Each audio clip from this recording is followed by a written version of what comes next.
RTC సంస్థ పరిరక్షణ ప్రజాశ్రేయస్సు దృష్ట్యా ఆర్టీసీ కార్మికుల సమ్మె విరమించాలని విజ్ఞప్తి చేసిన ఆర్టీసీలో రోజుకు 65 లక్షల మంది ప్రయాణికులు, అందులో 40 లక్షల మంది మహిళా ప్రయాణికులు ప్రయాణిస్తున్నారు. వారు ఉద్యోగరీత్యా, విద్య, వైద్య అవసరాలకు ప్రయాణం చేస్తున్నారు. ఆర్టీసీ కార్మికులు లేవనెత్తిన 32 అంశాలు 29 అంశాలకు ప్రభుత్వం పరిష్కరించడానికి సిద్ధంగా ఉంది. మిగిలిన 3 అంశాలపై చర్చిస్తున్నాం.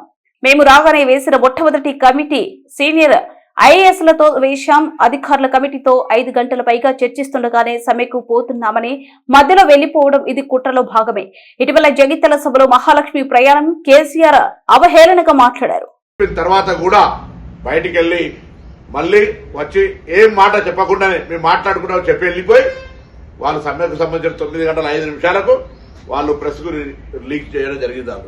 కాబట్టి నేనేమంటా ఉన్నా వాళ్ళకు సంబంధించి గుర్తింపు సంఘాలకు సంబంధించో లేదా కార్మిక సంఘాల మధ్యలో ఇంటర్నల్ ఆతృత ఉండొచ్చు. మేము మా సంఘానికి సంబంధించిన పేరు రావాలనే పేరు మీద ఆర్టీసీ సమ్మె ప్రయోగం పేరు మీద జరగద్దు దయచేసి కోరుతున్నా.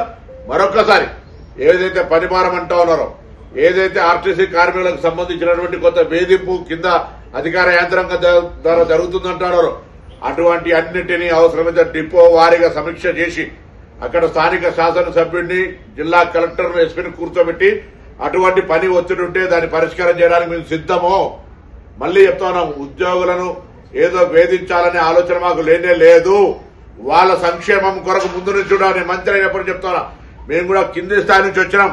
కార్మికులకు సంబంధించిన ఆర్టీసీ సంస్థ యొక్క పని విధానాలు, అందులో పనిచేసేటువంటి కుటుంబాలు అనేకమైనటువంటివి నాకు సన్నిహితంగా ఉన్నటువంటి నా నియోజకవర్గం కావచ్చు, రాష్ట్రం కావచ్చు, 20-30 సంవత్సరాల ప్రజా జీవితం లోపల వాళ్ళతో అనేక సందర్భాలు ఇంటరాక్ట్ అయినాం. కాబట్టి ఎటువంటి 1% కూడా కక్ష సాధింపు గాని వేధింపు ఆలోచన లేనటువంటి ప్రభుత్వంగా నేను తప్పకుండా ఈ ప్రభుత్వాన్ని అప్రిషియేట్ చేస్తా. నా ముఖ్యమంత్రి గారు గాని ఉప ముఖ్యమంత్రి గారు గాని లేదు.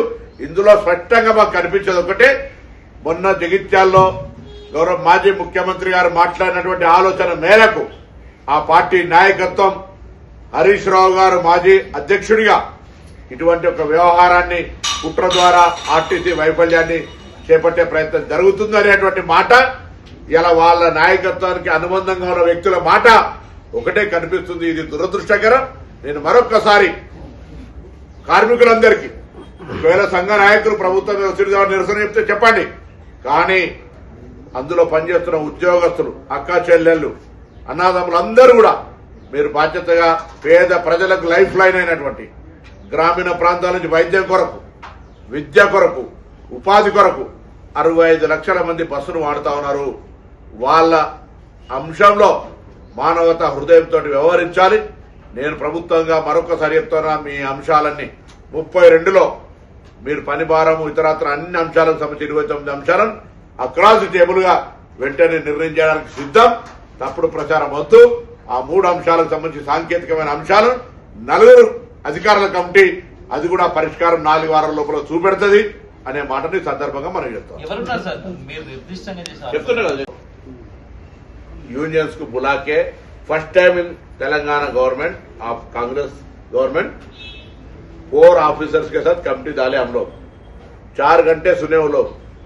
अभी आ तुम बोल के बाहर जाके notice without any notice they strike बोल के कॉल किया है. हम अभी भी तैयार है कि पब्लिक 65 लाख हर रोज ट्रैवल करने वाला है. उसमें 40 लाख बहन लोग ट्रैवल करते हैं और उन लोगों के सहूलत के लिए आप प्रोटेस्ट बंद करो, स्ट्राइक कॉल ऑफ करो. आप गवर्नमेंट के ऊपर आप लड़ाई कर सकते.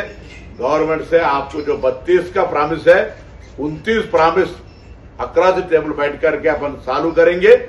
जो merging and union and PRC का बात थोड़ा टेक्निकल 4 ऑफिसर्स और डिप्टी सीएम फाइनेंस मिनिस्टर साहब के सामने इश्यू मतलब उसका हल करेंगे. इसीलिए मैं आप सब लोगों से फिर एक बार रिक्वेस्ट करता हूं कि ये आरटीसी कॉमन मैन का एक ट्रैवल का तरीका है. उनके लिए जो लाइफ लाइन है 40 लोग 65 लोग रोज आरटीसी को इस्तेमाल करते हैं. इसीलिए आप लोगों को फिर एक बार तेलंगाना सरकार की तरफ से स्ट्राइक कॉल अप करो और हम 32 में 29 इश्यूज को रिजॉल्व करने के लिए तैयार है.